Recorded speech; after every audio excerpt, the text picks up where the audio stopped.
We shouldn't feel required to be better stewards of the planet, and we shouldn't feel required to innovate and to operate in an environmentally sound and sustainable way, but we should feel compelled to do so. Welcome to the Real Estate Executive Thought Leadership Podcast, a fast-paced show featuring focused insights from executive thought leaders in the real estate industry. In episode 13, we interview James Prendamano, CEO of Casandra Properties, a Staten Island-based commercial and residential real estate firm that leads the local market in volume and technological innovation. James is also the host of the Casandra Properties Podcast. In our conversation, we'll get into the disruption and opportunities created by green technology, the decentralization of real estate and the workforce, how retailers and other companies are utilizing tech to reach consumers in a direct and cost-efficient way, and creating, cultivating, and deploying new technologies. We'll also touch on leading by example, environmentally conscious operations, the most effective digital strategies to reach CRE prospects, and harmonizing deal-making, digital assets, tech, consulting, and cost confinement. Let's get started. Hi, James. Welcome to the show. Hey, Kirky, thanks for having me. Let's talk about your professional background. Please tell us about your experience in commercial real estate. It's a long storied history. I've been around commercial real estate as long as I can remember, quite honestly. Company, Casandra Properties, was founded by Mom back in 1989. But long before that, she was involved in real estate literally from the time I was knee-high to a grasshopper. So Mom had jumped in the game in 1989 and decided to open her own business in an absolutely awful economy, but that was Mom. She was a trailblazer then, and she's a trailblazer now. So it really is ingrained in my DNA. I've been around it as long as I can remember. What appeals to you about commercial real estate? Two things stand out. No 2 days are ever the same. And for me, that's important. There's a new challenge. There's a new goal, a new objective, it seems, every day. And I'm a problem solver. I love to solve problems. I love to make deals. So it really keeps me engaged, and it keeps my mind fully engaged and fully active. And I really enjoy that part of it. Okay, let's talk about your professional direction. What does success look like for you in 5 years? Success for me in 5 years is a little bit of a complicated question because we have so many different initiatives that we're working on. Between the mothership, which is, of course, Casandra Properties, and then we have CapEx, which is our commercial lending platform. We've also launched some cost confinement, interesting decks that we're pursuing because we think cost confinement is going to be the future for those of us that are going to make it through the other side of this thing. Across all of the platforms, though, I want to be able to work on more passion projects. Having the financial freedom as you go through your career, you take assignments and you work on things because you have to. And then if you're blessed, and we have been blessed, you get to a point where you can work on things that you want to. So I think that in 5 years, that's the measure of success for me. What professional development tools and resources are you engaging with? We're currently working with a wonderful local business coach, Alliance Pride, over here in Staten Island, Chad Reyes. He's got a wonderful program that's had a pretty profound impact on us. We're always reading. Currently, I have a program where I take my agents and my staff through a book. So we're currently reading the 21 Irrefutable Laws of Leadership and the 5 Levels of Leadership. That's John Maxwell books. We read a chapter, we get together every week, we review it, we talk through it. So we're always looking to improve. And certainly those are some of the tools that we like to break out of the toolbox and use. How do you decompress from daily business? Exercise, very important. When I have the time, I enjoy fly fishing. I enjoy getting my hands in the dirt, if you will. I have a farm upstate.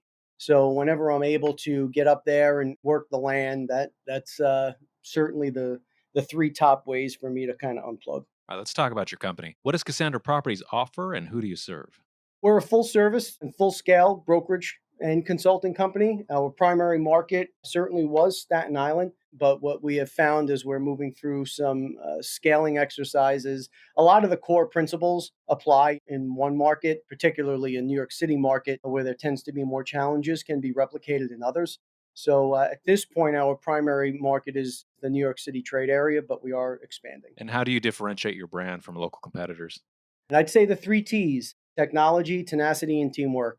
That really defines who we are here at Casandra Properties. Okay, tell us a little bit about the Staten Island market.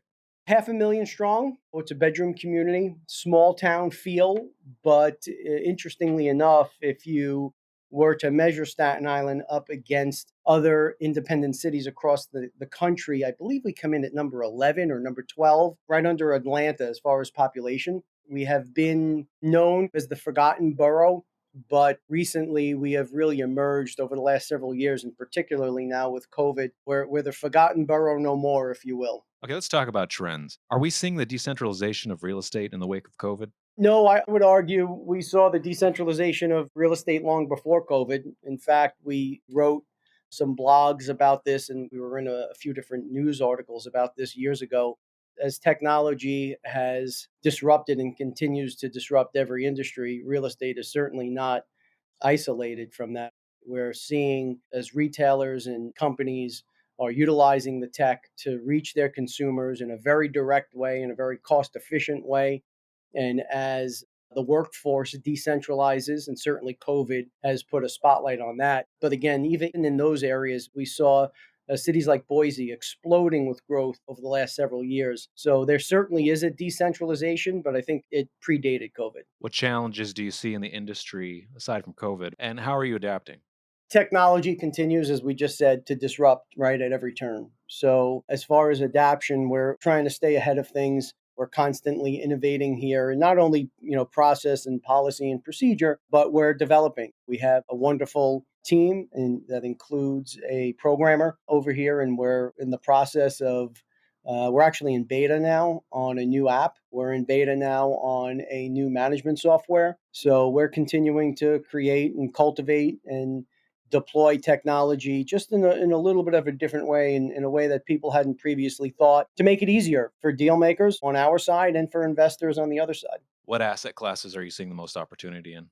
Staten Island in particular, we're seeing a lot of opportunity in the M sector, the manufacturing sector. We have, as again, we've gone through COVID, we're seeing some supply chain issues, right? And we're seeing these micro logistics centers. We're seeing new sectors emerge in the green area. There's a lot of green technologies now, digesters and the such, that are providing opportunity out here. So M is, for my money, that's where the investments lie right now. You mentioned sustainability a little bit there. How do environmental and operational sustainability play into your overall strategy?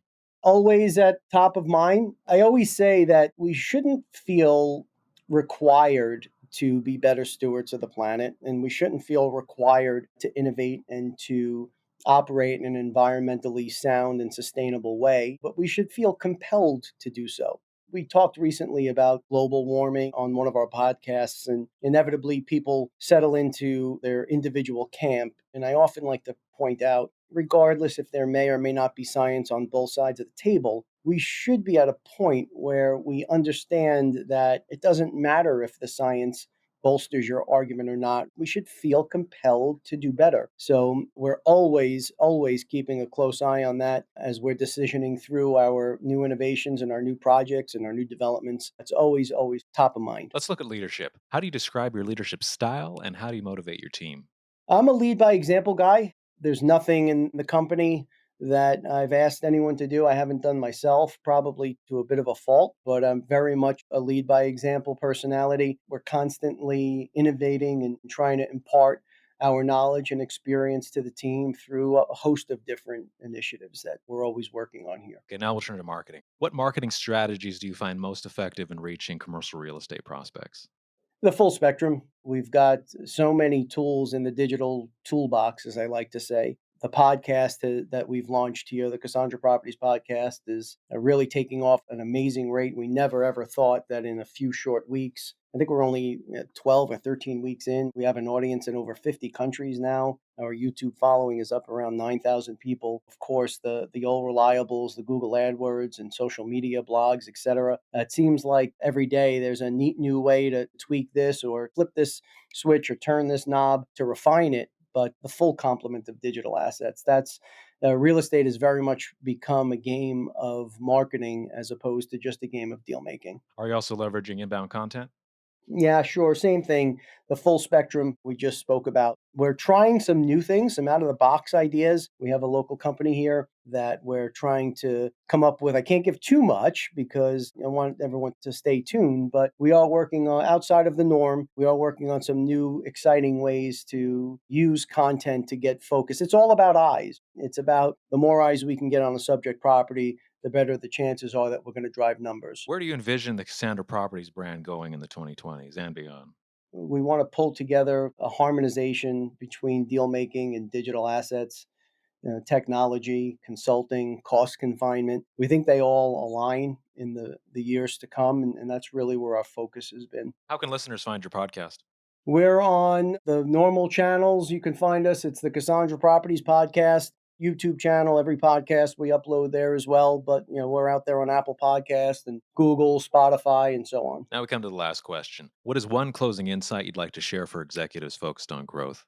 Be intentional. We're all guilty of, as we go through the course of the day, days turn into weeks, weeks to months, and months to years, and we lose that intentional spirit. It's really important as a leader and as a business owner that we very frequently go back to that whiteboard and really take a look at whatever program you use. We use Smart Sheets. And there's not a day that goes by that I wake up with less than 50 reminders. We started really challenging what is this individual task intentionally trying to accomplish? What is it that we're actually trying to achieve at the end of the day? And if it doesn't fall under one of our big 5 umbrellas, it just, we have to make room and take it off the board. So without question, be intentional. Well, thank you for joining us, James. We appreciate your insights.